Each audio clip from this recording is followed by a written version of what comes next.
Welcome to ABA on Tap, where our goal is to find the best recipe to brew the smoothest, coldest, and best tasting ABA around. I'm Dan Lowry with Mike Rubio, and join us on our journey as we look back into the ingredients to form the best concoction of ABA on tap. In this podcast, we will talk about the history of the ABA brew, how much to consume to achieve the optimum buzz while not getting too drunk, and the recommended pairings to bring to the table. So without further ado, sit back, relax, and always analyze responsibly.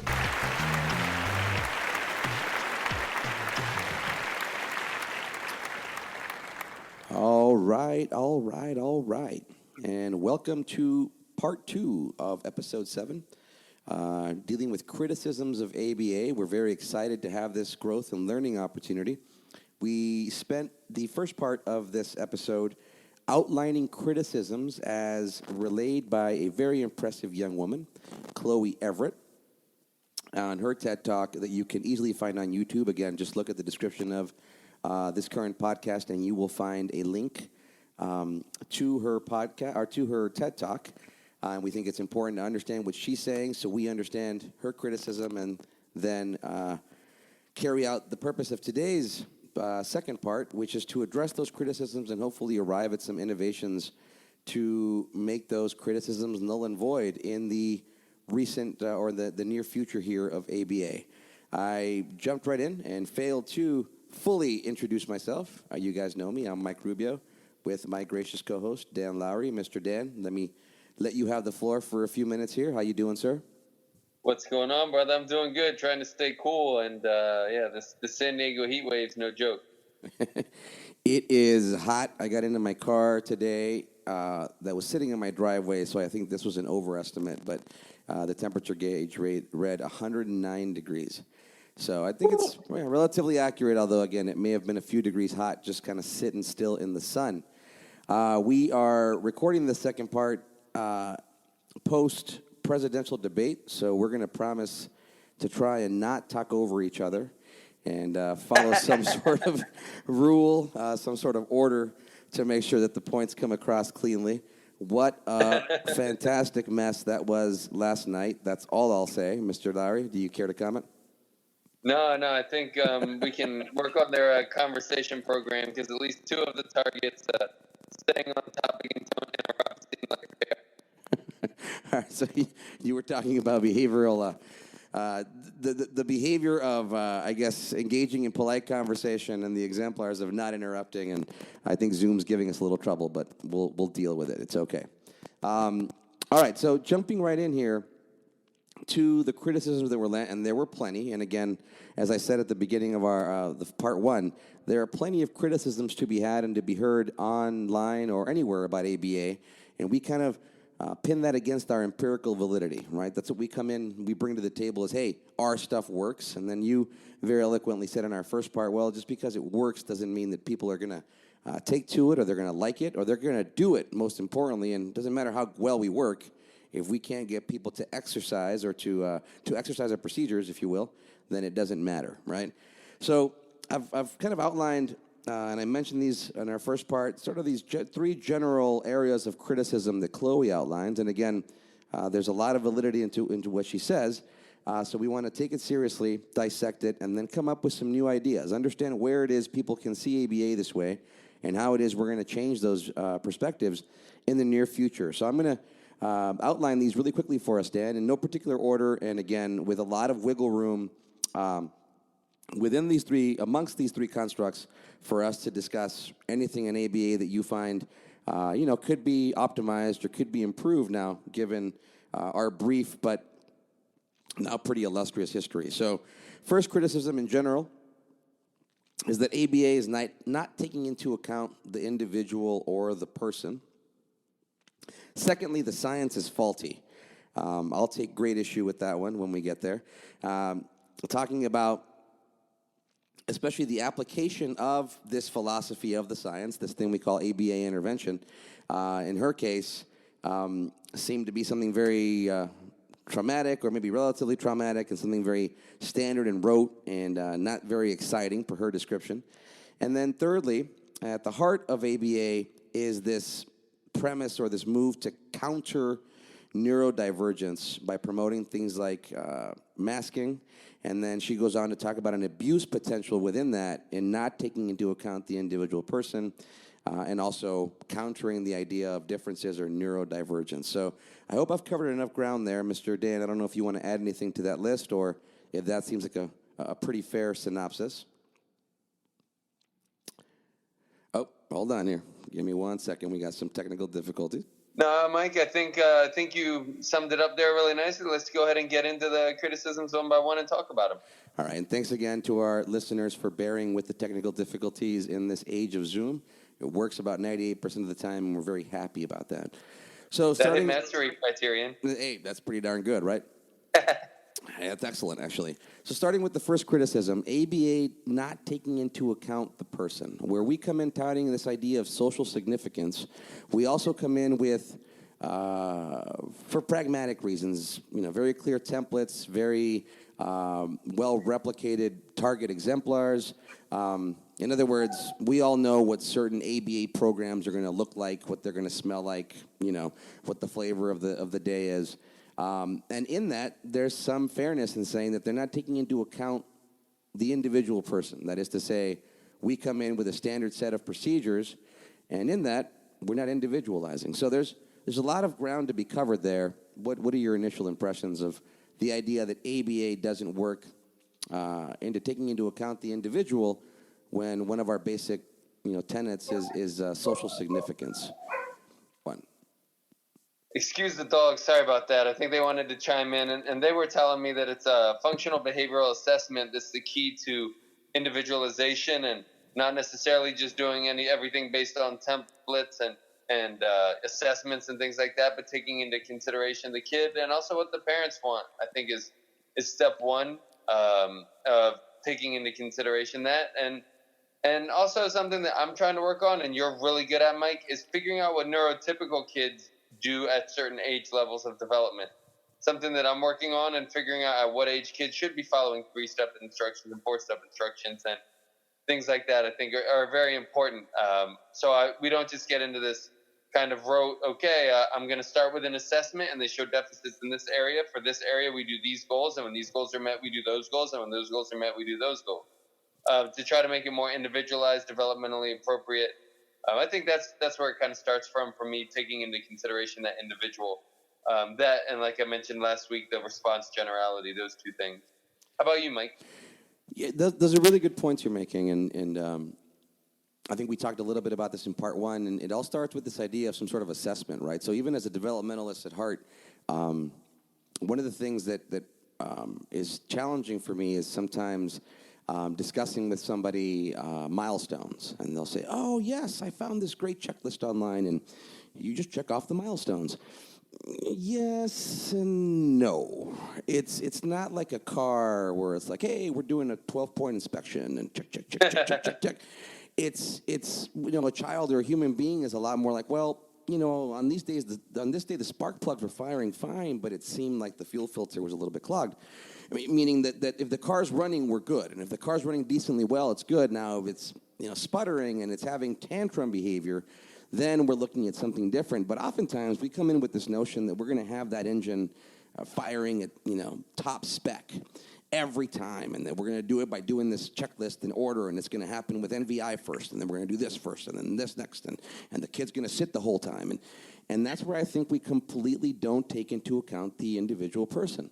If you have a young child, you're coming in, and they've got gross motor deficits, and by just design of nature or natural development, their body is asking them to move around, and you're physically prompting them to sit down because you need them to go through these 10 trials. We've got some opposition there. And it's not from the child, because, again, the child's developing just like they want to, expressing the things that they need, and it's sort of our job to put that within a nice little capsule and keep it within a parameter. And a lot of times I think our templates do give us trouble. We go in with the very same targets every single time. I'm going to make a very general question, and I'm not trying to be facetious, and I think I've said this before during our podcast, but I'm having trouble these days, especially these days, figuring out where a nonverbal imitation target like touch head ever came from. lately, as hard as I try, I can't find a single purpose in isolation for what touch head might be good for. Now, if you put it in a song context and we're doing head, shoulders, knees, and toes, or you're identifying body parts, now I understand. So it's not that the nonverbal imitation part of touching head is useless. It's that the way we've been applying it maybe is completely out of context, and we've sort of disempowered it because, touch head as a way to provide a distractor for error correction, that's a lab procedure to make sure that we didn't somehow provide the right answer and that our next answer is statistically significant. From a social perspective, that's highly insignificant. In fact, it's odd. It's odd to be doing something and then come up with a completely non-related target just to reset your statistics. Socially speaking, that's odd. So I think that Chloe makes a lot of sense in saying, when we practice that lab-oriented ABA just the way it was written, straight from 1971, with the bell bottoms and the, full-out, flared-out collars with the 1970s fashion in full form, yeah, we're outdated. We're about 50 years outdated if we're doing it that way. And if you're doing it based on the 1987 review that Lovas did to talk about what he did, you're still about 30 years outdated. Look back at your pictures from elementary school. Do you look more current in that clothes? I'm not saying the clothes was bad. The clothes was perfect for that time and that age and that era. But you certainly updated your wardrobe, and whenever you try to put something on from that era, it shouldn't fit. And if it does, you're going to really want to question, has it come back into style? Did it make the cut? And if it didn't, put it away. Put it away. I can't, I think I've used this example on several times, and I know that I do personally, but when I have people come up to us and ask us about things like the use of escape extinction for eating programs, not feeding programs. There's a big difference. We won't get into that now. But that's horrific. That's tragic. That's unethical to be employing an escape extinction program just because you want the kid to eat French fries in addition to chicken nuggets. No, that's incorrect. That is not right. Now, if that kid's about to get a G-tube, okay. Now we're talking about a much more imposing procedure that fits the need. And that's where I do think that Chloe makes a lot of sense. We have to be careful about the way we apply those lab-oriented procedures. We have to realize that we're now in the living room, or somebody just actually modified that phrase for us and said the living room or the learning environment, which makes it a little more general. We're used to the living room in terms of in-home services. But that's the whole point, is once you take it out of the laboratory, you don't have the experimental control anymore. And if you think that you're going to create the lab control in somebody's living room or in a classroom, please show me how to do that. What you're going to do is lean on the empirical validity of those procedures that it's been done. It's been done for us. And you're going to apply those procedures in a way that takes into account the extra error in your environment. So if all of a sudden, 99% validity becomes 70% with margin of error at home, you're still doing pretty well, aren't you? You're doing a lot better than the kid tantruming without any sort of remediation. So that's where I do think that Chloe makes a good point, and we are hard-pressed, and we should be motivated to make those changes. Move away from the recipes. Use the recipes as a way to understand what the dish is supposed to look like.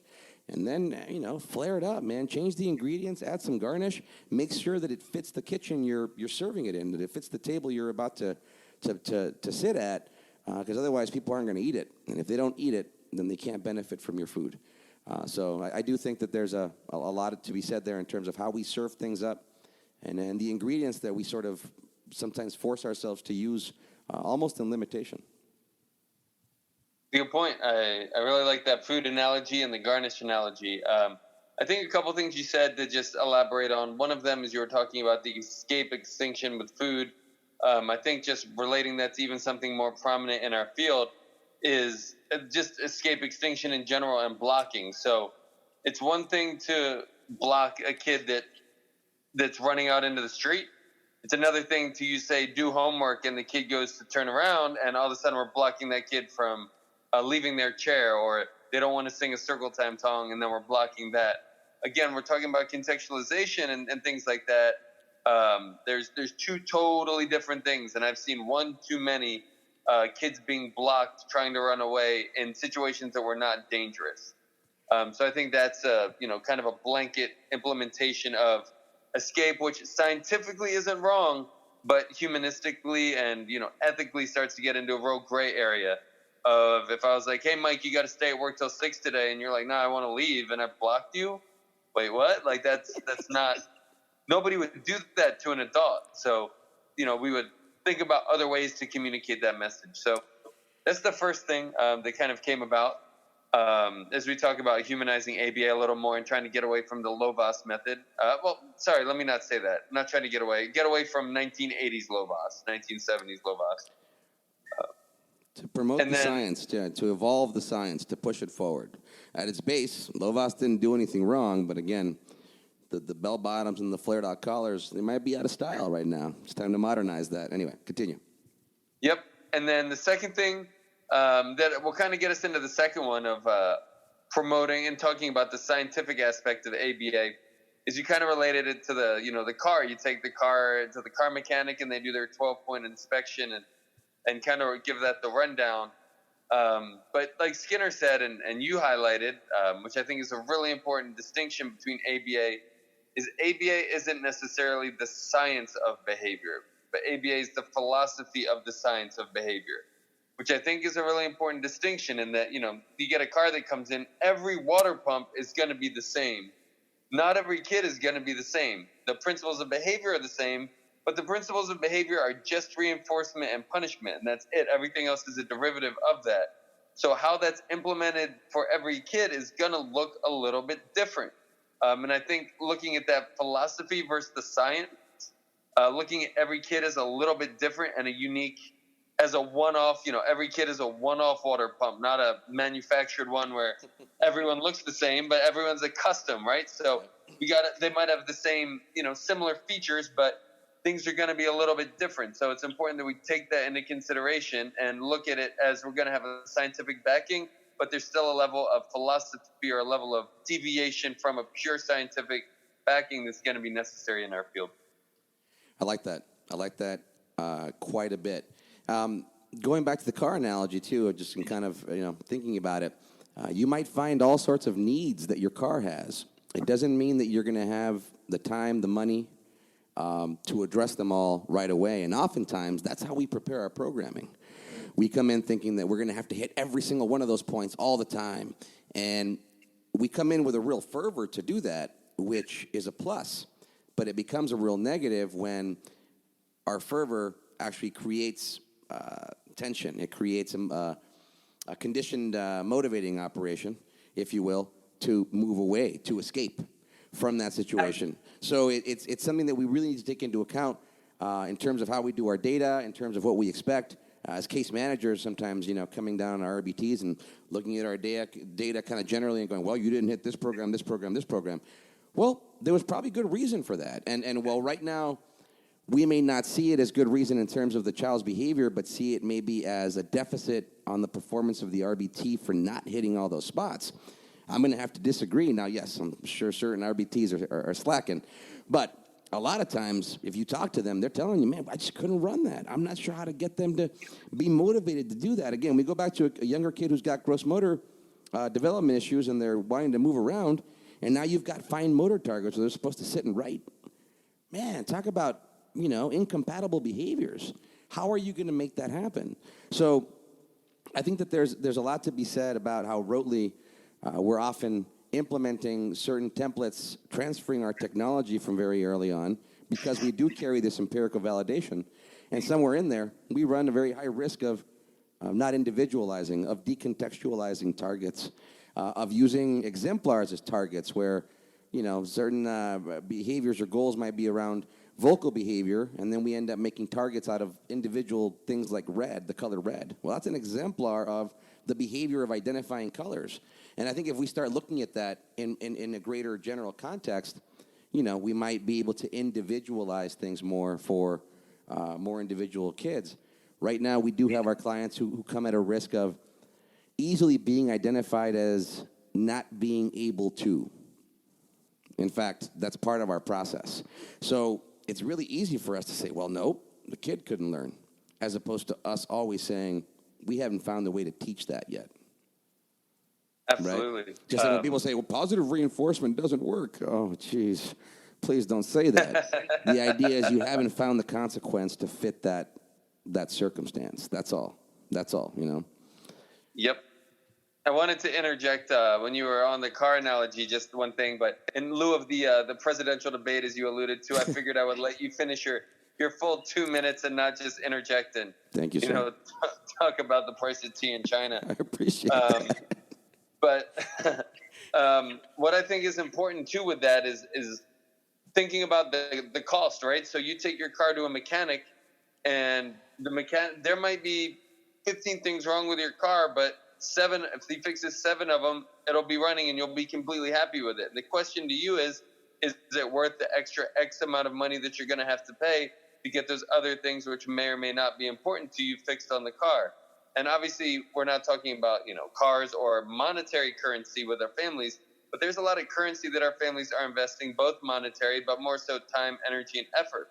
And for us to just come on and say, well, you need to get your car running perfectly and so it can be ready to go to the track and, run a race, and you got to spend infinite amount of money because it's got to be perfect, can be a little excessive for parents. Sometimes they don't have the time, energy, effort for that level of expectation. And if we can just get them to a level where they can interact with their kid can be a functioning member of society.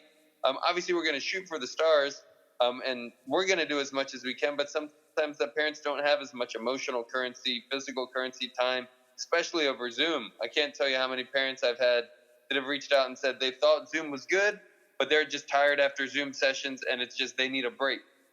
So I think that level of currency and expectation and expense, not just monetary expense, is really important for us to consider, because it's really easy for us to say, you need to work on every single one of these targets as a parent, because we can hit it for 2 hours and go home and sleep at night because it's not our kid. But for the parents that can't necessarily do that, then maybe we need to be a little bit more priority and a little bit more understanding when they're like, hey, you know what? I don't want to work on this extinction procedure right now. I don't want to work on the sleep training or whatever, because it's just not worth my mental sanity.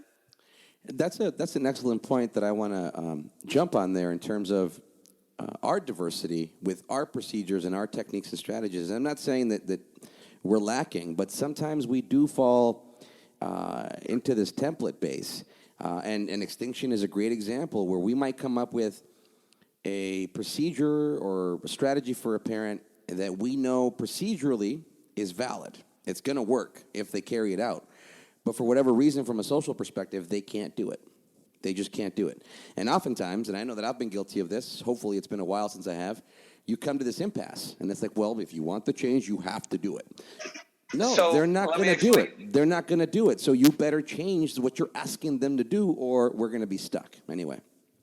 Let me interrupt there and just elaborate on that point and pass it right back to you, Mike. It's like, if you want to be in shape, right, or lose weight, what do you do? You manage your eating, you exercise. You eat right and you exercise, right? Yet why are there so many obese people or overweight people in America, right? They know the science is there. It's not like crazy science. It's no secret. That's what you do. But sometimes the energy or just because the science is there doesn't mean people are going to follow through. So go ahead with your point, but that's just, I think, a nice relatable example there. No, that was exactly right. That was perfect, and I think that maybe allows us to sort of wrap up this idea that maybe thus far we haven't taken into account the individual person, and I think I found a way to phrase this. So far, from a political perspective, even from an interventions perspective, we haven't looked at the individual. We've looked at this group of disabled people, this group of developmentally disabled individuals. And I'm not saying that to be critical. I'm saying that there's probably a lot of individualization that can be done within that perspective, in saying things like, if you've met one kid with autism, you've met one kid with autism. Where maybe in general, and if you've met one person, you've met one person. There might be a lot of similarities between you and me, but we're our own individual personalities. So maybe that's where Chloe does. She certainly has a good point, and that's where maybe it resonates with me. In that respect, that we do run the risk of coming in with this idea of, oh, this is treatment for kids with autism, and then sort of treating a general group of people with autism We may not individuate every single client as fully as we can. Again, this isn't me being highly critical as much as recognizing a parameter that could affect us in a way if we're not careful. So the same thing might ring true in terms of some of the other discussion we have. Older applications of ABA, we alluded to them in part one in terms of electroconvulsive therapy and gate conversion therapy, things where we need to be careful that the methods aren't criticized for their application by their practitioner, right? So that said, let's go on to our second point, unless you have any wrap-up points you want to make there on us not individualizing and how we can get better at individualizing. I think we covered a lot of ground. No, let's transition into the second one, and I think a great transition is that workout analogy of the saying the science is faulty. It's Right. like if you go to a personal trainer and they say work out and eat right, and you choose to not work out and eat right, and you say the personal trainer's science is faulty, their science wasn't faulty. If you would have followed it, it would have worked. Now the question is how pragmatic is it for you to be able to follow that? So I think that's one of the issues that Chloe or people like that are alluding to, which is not really correct. The science isn't faulty. It'll work if you do it. But how it's being implemented, okay, I'm willing to listen there. But in terms of the science being faulty, don't know if I can get on that boat. Absolutely not. This is where I am going to vehemently disagree, again, with a very impressive young woman. And our plight here, our motive isn't to discredit her. In fact, as we've said time and again, we're really hoping to dissect and to understand the criticisms for our own improvement in the field. But, yeah, I have to disagree completely. The science itself is not faulty. The science is empirically valid. It's been proven time and again. And it's been proven, unfortunately, and to our dismay in this conversation, even by those very practitioners that she would denounce, even by those very people who may have claimed success in atrocious efforts like gate conversion therapy or misapplications of electroconvulsive therapy. While I disagree with those applications by and large, depending on what the situation was with the ECTs specifically, we do know that the science proves something, that there was an outcome or a hypothesis that was proven true in applying those ABA procedures. So I think it's highly important for somebody like Chloe, again, notwithstanding her personal experience, which she describes as rather traumatizing, it's important to make a distinction that in that case, the practitioner was a poor practitioner in her experience. In the experience of the people that we hear are applying escape extinction to eating programs and eating diversity, that is a practitioner problem. It's a misapplication of a very valid science. It's the idea of using nuclear power to, destroy a city versus power a city. How are you using the application and the science, and what are the outcomes? And do I deny that ABA has been misused? No, that's why we're here. It's why we're talking about this, because we know it has been. You and I can look back early on in our careers and cringe a little bit. And I won't say that we've misused it, but cringe a little bit about what we used to do and how much better we know now. And that's the whole point of the science. That's the whole point of philosophic doubt, is to move things forward, to make sure that what you knew that worked, the iron lung worked really well. Luckily, we've got other methods now that don't require that. So, excuse me, much like a lobotomy, a lobotomy had its function. That was the crude technology of that day. Lovaas put forward some great technology. But in 2020, if you're applying it in that same way, you're applying a crude technology. You should have advanced the application of it while preserving the empirically valid principles within what he put out, So, yeah, that's my 5 cents there. Yeah, no, I agree. The science isn't. It could be the application or the practitioner applying the science that could be not doing it correctly. But the science in itself, that's ABA's probably strongest backing.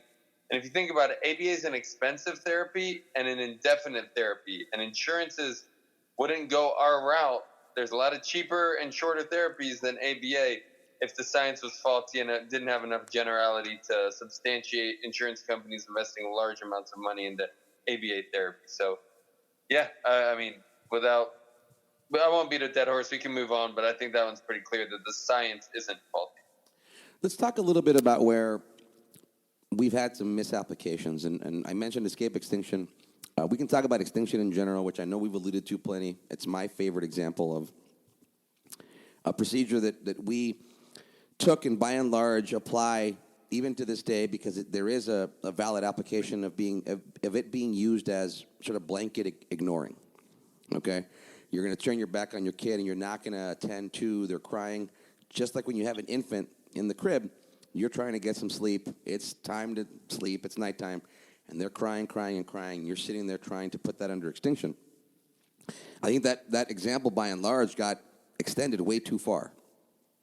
And suddenly, I still see a lot of practitioners, well, just ignore the behavior. Now, I'm not saying that extinction can't be ignoring. It can be.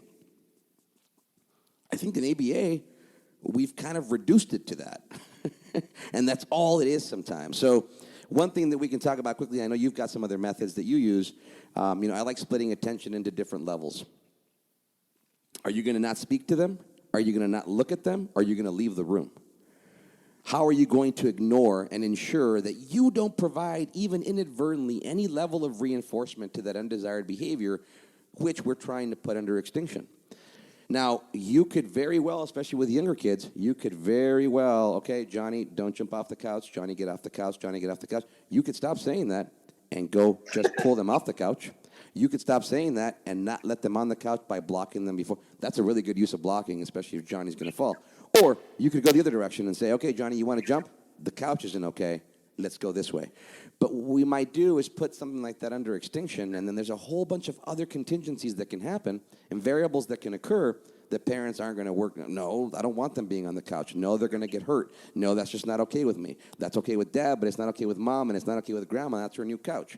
There's so many different variables that we don't take into account when we could just say, well, we think this is attention maintained.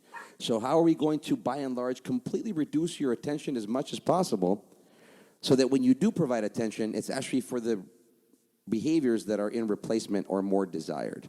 But again, one of the misapplications that we've taken, this idea that extinction means ignoring, and where it means is removing reinforcement, right? Ignoring might do that. Ignoring might not. In fact, ignoring might make it worse if, you ignore Johnny jumping off the couch 3 times, but on that 4th time, he jumps and he busts the table and he busts his head, and now you're lending all sorts of attention. So you kind of failed yourself and you shot yourself in the foot. That's probably the best example I've got, with regard to where the science is not faulty, but maybe our misapplication of it has created situations that reduce its social validity. Yeah, I would totally agree. I think the blanket term extinction is much better in the scientific realm, the EAB realm, than the ABA realm, because as we found, we had Dad's group, Mike and I did on Friday, and a dad was very candid as he talked about one of his kids was going through an attention-seeking spat, and the case manager, BCBA, logically told him to ignore him. So what does the kid do? The kid took it up to a level where he literally started destroying everything in the house. What does the parent do? Well, the parent eventually has to give in. So a kid will win, and again, outside of a lab. In a lab, you can control everything. You can have the things that you want there, the things that are going to hurt them gone. You can ignore it. You have these things set up, and especially in the EAB lab where you've got non-human animals and things like that. So blanket extinction works in those areas because you can eliminate all reinforcement and withhold that contingency. In real life, if a kid wants attention and they want it bad enough, they're going to get attention up to sibbing themselves, where ethically we're going to have to give in to some level of attention. Or escape. We want a kid to do homework. They can just not do their homework, and they can get that level of escape. So that kind of blanket extinction is that's where that philosophy of the science comes in. Yes, scientifically extinction will work, but how are we going to make it philosophically appropriate or parsimonious or pragmatic in an actual situation so we don't literally have a dad chasing a kid around the house as he's knocking off all of his wedding gifts and things like that with the intention to not give him attention. And if you're ignoring something in a blanket fashion, how often do we, in tandem, identify what to reinforce differentially?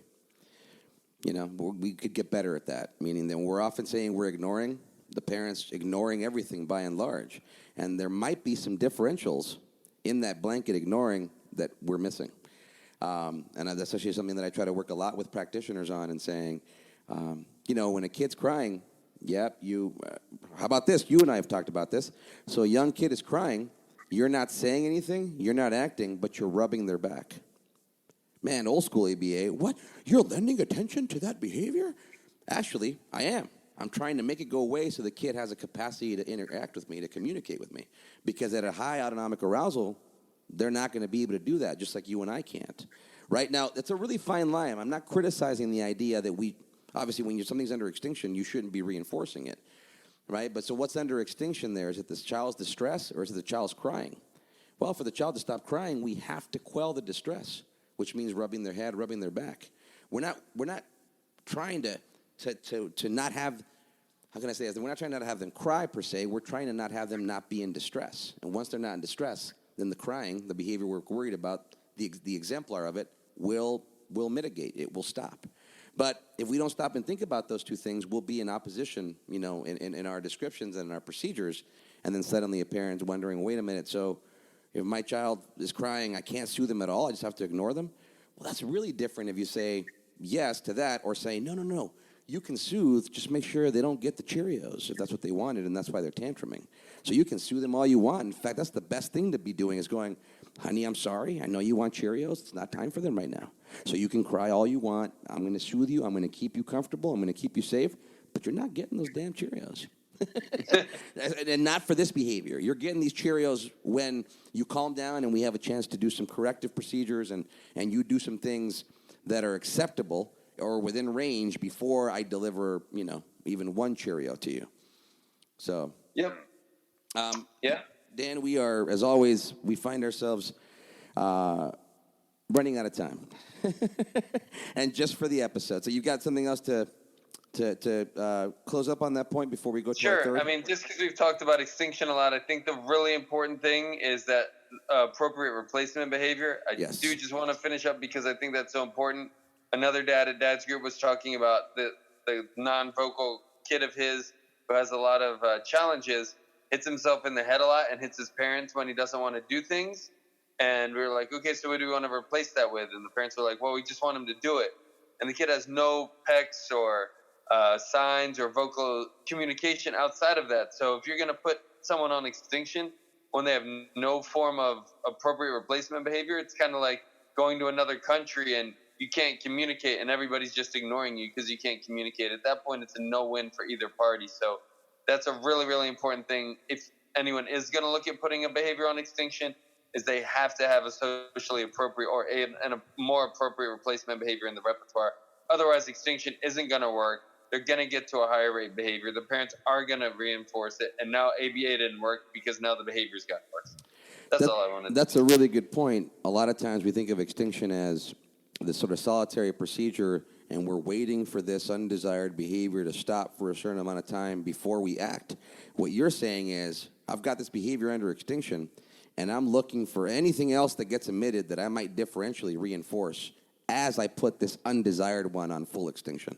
And I don't think we think about it that way often enough. There's no way. We're very linear, ABC contingency, one contingency at a time. We do the extinction and then we worry about the replacement behaviors when in fact it's all kind of happening at the same time, and we need to get better at juggling all the pins and keeping them in the air at the same time. We're very good at it. I think we can stand to get better. Nice closing point there for the science is faulty. Chloe, with all due respect, we vehemently disagree with you there. And I hope that you take an opportunity to respond to us or maybe come on our show and enlighten us a little bit more. We certainly enjoyed your TED Talk.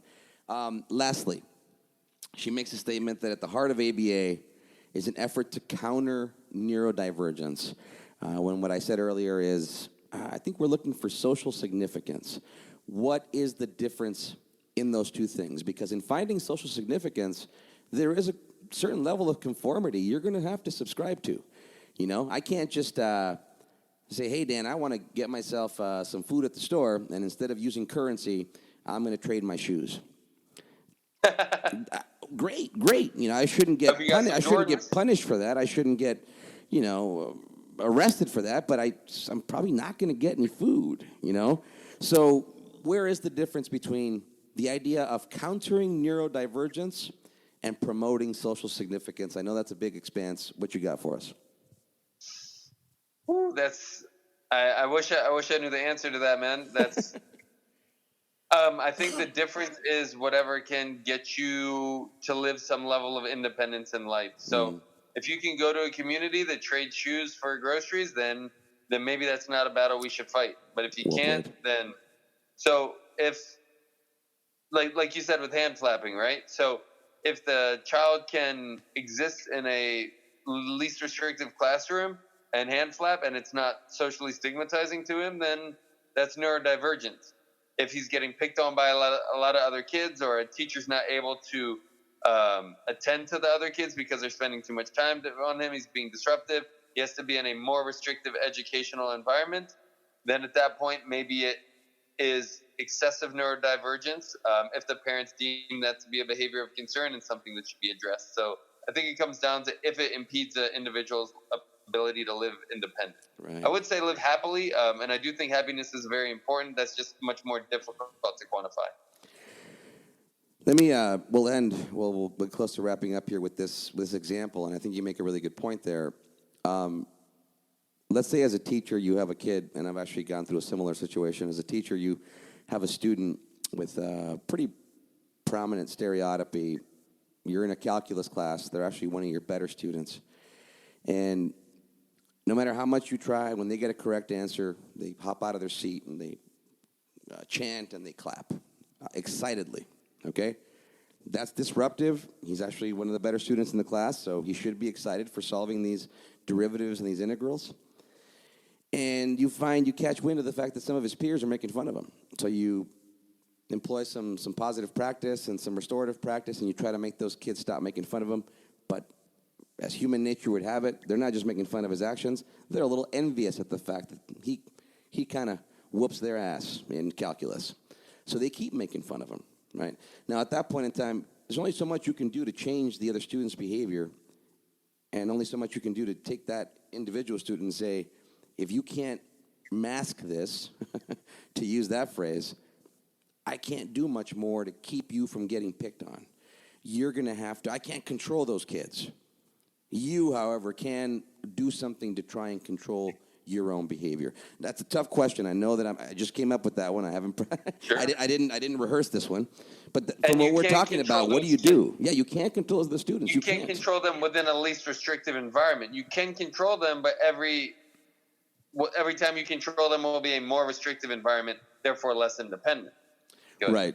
No, so that's exactly right, and that's where I don't know that we have a clear response or disagreement with Chloe here. This is actually an interesting point of discussion, very interesting, that deserves a lot more exploration, because at the heart of finding socially significant behavior is a titration. There is a limiting factor there that says only a certain scope of behaviors are going to be socially significant and acceptable. So within that, there is a natural countering of divergence. Now, not neurodivergence per se, but we're saying that the neurodivergence might be at the root of this diversity in behavior. So this is a tough call. This is something that I think ABA needs to continue exploring, because we do have this strong template base, and at the same time, this premise to do, when I say template base, it's pragmatism. It's not wanting to have to reinvent the wheel every time, knowing that there are similarities between people, even amongst the uniquenesses. So, not trying to be disparaging about that replication of templates, but within that, I think that's where somebody like Chloe is saying, man, you're really killing divergence there. You guys come in with the same programs, wanting us to do the same things, defining the correct behaviors as this limited set of behaviors. And while she's not wrong, then part of that is going to be limiting divergence. That means that only a certain set of behaviors can be seen as socially significant, and the rest of them are going to be seen as aberrant or unacceptable. And as ABA professionals, are we going to work to correct those? Yeah, we are. So I'm a little baffled in this one. I'm a little, undecided in the sense that I know at the heart of my work is not to stifle anybody's uniqueness. At the same time, social significance tells me I've got a certain set of answers to choose from, and anything outside of that may not fit the bill. So And that's something that ABA could probably do a better job in, or at least a lot of the practitioners, because a lot of the practitioners don't have kids and aren't around typically developing kids at various, age groups that are similar to the clients that they work with. So it's very easy to come in and say, well, this kid should follow instructions at the age of 3 to 80% of opportunities because that's what our goal is. And then you see a typical 3-year-old that does not follow instructions at 80% of opportunities, or this kid should attend because I told them to attend, and that's what the goal's written for. Yeah, maybe a long-term goal, but a typical 3-year-old isn't attending for 30 minutes. So that's I think that's another thing that could be certainly improved on as well. Yeah, that's a really good point. On our behalf. No, for sure, for sure. Well, Mr. Dan, we've covered a lot of ground today. Just to kind of, in summation, think about the criticisms and give our general response. The idea that ABA does not take into account the individual person. We covered a lot of ground there. My final point being we have to take into account or get better in ABA as to how we take into account the individual person and continue to always listen to that criticism because we start with such a stringent set of standards to launch from and to define this idea of deficit or delay or need, if you will. So we do have to launch from a standard, but within that, let's continue to define the individual person within their own environment despite these standards that we have to measure them with at the beginning. Secondly, the idea that the science is faulty, sort of her second general assertion that we took away from, we have to respectfully and vehemently disagree with Chloe Everett. The science is, in fact, valid. It's empirically validated. It's been replicated and validated over and over and over again. But there is a point to the misapplication of the science or the philosophy of the science, and certain practitioners not evolving their science, not employing philosophic doubt to continue to make progress in their techniques and their strategies. So anything you want to add there, Dan? I think we vehemently disagree with Chloe there. All right. And then thirdly, at the heart of ABA is effort to counter neurodivergence, and you and I say, no, we're not countering neurodivergence, but we're trying to define a set of socially significant standards and parameters, if you will, that allow anybody, no matter what diagnostic term or definition has been set to you, allows anybody access because you have a repertoire of behaviors that can almost guarantee that. I don't know if there's anything you want to add there in closing. No, I think that's good. I won't take too much of people's time so we can leave some stuff for the next episode for next week.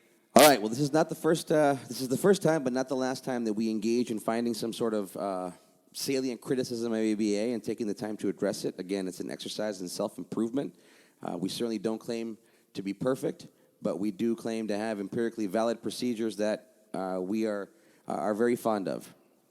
Actually, I do have one thing to say, just in closing with that, is that if anyone listens to this, they disagree with anything we have to say, they agree with Chloe, they have other criticisms that they'd like to bring to the table, we'd really, really encourage you to either leave a message, a comment, come on the podcast, let's talk about it, let's figure out how we can all make ABA better practice, and that's kind of what we're trying to go for.